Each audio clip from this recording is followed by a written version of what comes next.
నమస్కారం. ఈరోజు మొట్టమొదటిగా మన ఆంధ్ర రాష్ట్ర అభివృద్ధి దాత నారా చంద్రబాబు నాయుడు గారి తనయుడు మరి విద్యాశాఖ మంత్రి నారా లోకేష్ గారికి మొట్టమొదటిగా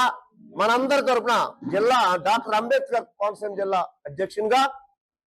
అలాగే గన్నవరం నియోజకవర్గ ప్రజల తరఫున అందరి తరఫున కూడా నారా లోకేష్ గారికి మొట్టమొదటిగా జన్మదిన శుభాకాంక్షలు తెలుపుకుంటూ, మరి ఈ రోజున ఈ గన్నవరం నియోజకవర్గంలో మరి ఎంతో ఉత్సాహంతో నారా లోకేష్ గారి యొక్క పుట్టినరోజు కార్యక్రమం జరుపుకుంటారు ఈవేళ. మరి ఇక్కడ ఉమెన్ కమిటీ సభ్యులు ఉన్నారు, ఆనంద్ సాగర్ గారు, అలాగే డివి గారు, ఇంకా పెద్దలు అబ్జర్వర్ సుబారి గారు, చాలా మంది సర్పంచ్ గారు ఉన్నారు, అలాగే మన సోదరుడు మద్దాల సుబ్బారావు గారు, రాజా గారు, చాలా మంది చాలా మంది పెద్దలు వీరందరి యొక్క సమక్షంలో ఈ గన్నవరం నియోజకవర్గంలో